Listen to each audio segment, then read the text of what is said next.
Nafa'anallahu bihi wa bi ulumihi wa barakatihi fid dini wa dunya wal akhirah wa alihi wa masyayikhihi wa masyayikhina wa usulina wa li futuhil. Hadirin hadirat yang kami hormati, para pemirsa dimanapun Anda berada. Sekarang kita lihat apa sih sebenarnya alasan kiblat harus dirubah.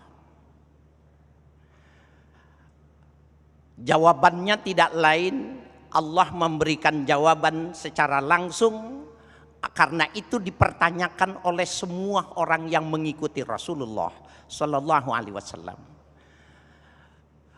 Di dalam Al-Baqarah ayat 143, wa ma ja'alnal qiblata allati kunta 'alaiha illa lina'lama may yattabi'ur rasul wa mimma yanqalibu ala akibai. Tidaklah kami jadikan kiblat yang sekarang kalian menghadap kecuali kami ingin tahu siapa di antara kalian yang mengikuti nabinya dan siapa yang berbalik. Bapak saya sekalian, pada waktu itu dua agama samawi, para pengikutnya mereka kecewa karena Nabi Muhammad itu membalikkan wajahnya ke tidak ke Baitul Maqdis tetapi ke Baitullah. Disitulah terlihat terbedakan antara air dan minyak, mana yang mengikuti Rasulullah dan mana yang tidak mengikuti. Nah ini Bapak saudara sekalian yang berbahagia, sekaligus yang kedua sebagai jawaban bahwa orang Islam itu tidak menghadap dan tidak menyembah patung. Dulu tahun 80-an ketika saya masih mahasiswa di Yogyakarta, itu banyak sekali hembusan tulisan-tulisan ya dari kaum orientalis yang mengatakan bahwa apa sih bedanya kami dengan kalian orang Islam? Bukankah orang Islam itu juga sholatnya menyembah berhala? Bukankah orang Islam itu juga sebenarnya kan punya patung? Cuma bentuknya saja tidak berwujud kotak. Bukankah itu terbuat dari tumpukan batu?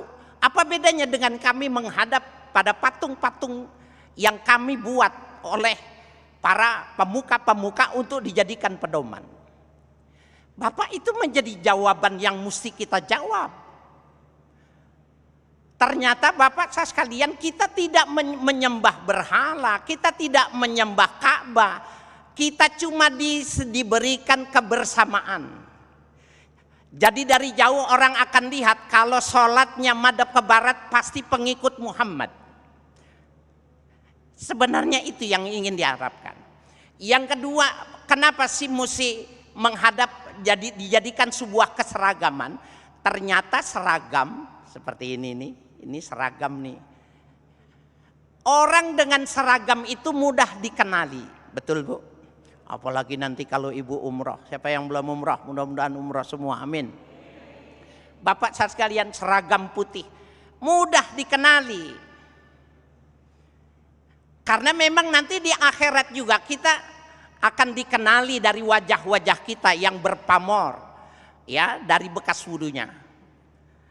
Hurran muhajjalin min asaril wudu, min asaril sujud. Mukanya, tangannya itu bercahaya. Itu ciri pengikut Nabi Muhammad ketika miliaran manusia dibangkitkan. Nah begitu juga ketika di dunia kelihatan siapa yang menghadap ke kiblat, madhab ke barat. Bagi orang Indonesia, Muslim Indonesia, berarti dia pengikutnya Nabi Muhammad. Dan Bapak saudara sekalian, kalau kita lihat dari semacam komunitas-komunitas di dunia ini, kenapa militer manajemennya lebih bagus? Mobilisasinya lebih bagus karena mereka biasa seragam, hidupnya tertib teratur, bukan cuma hal-hal yang sampai yang sifatnya privasi pun diatur. Nah Islam itu sebenarnya ingin mengarahkan orang supaya hidupnya sama, sejalan, satu pemikiran, ya, dan mereka bisa dikenali oleh orang lain. Nah, jadi Bapak saya sekalian, salah dan tidak benar ketika ada anggapan bahwa kita menghadap batu, bahwa sesungguhnya kita tidak menyembah batu, tetapi Allah cuma pengen tahu siapa yang ikut nabinya, siapa yang berbalik meninggalkan nabinya.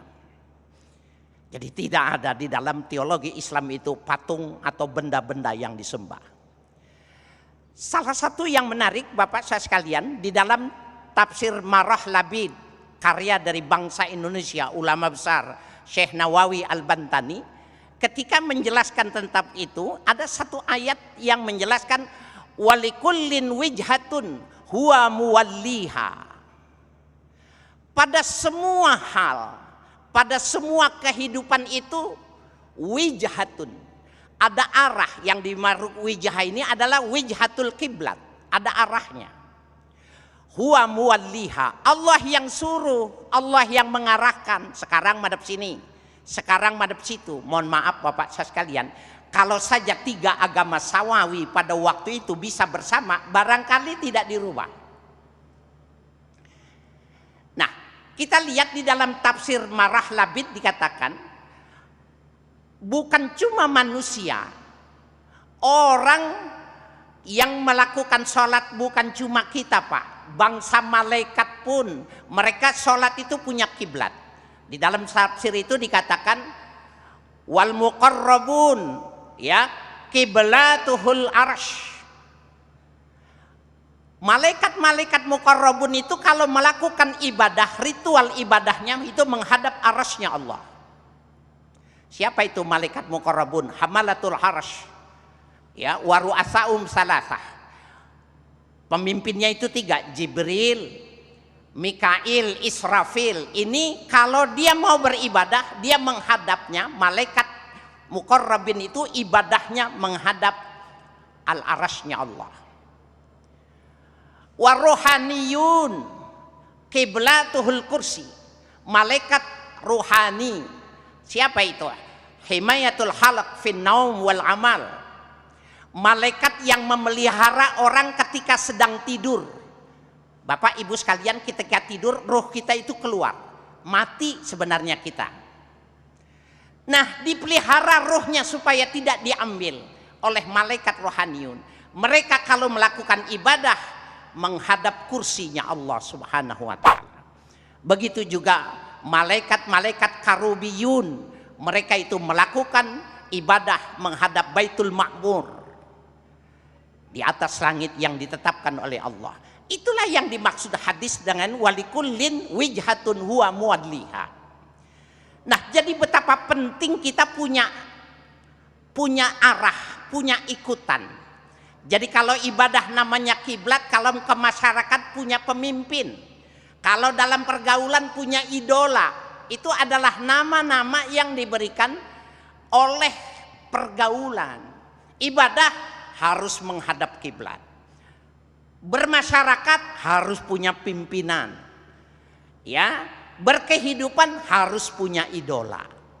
Nah, itu mengapa Bapak Saudara sekalian, ketika kiblat kita ikuti Nabi Muhammad, bahwa Nabi Muhammad berarti sebagai pemimpin dan sekaligus sebagai idola dalam kehidupan kita. Subhanallah.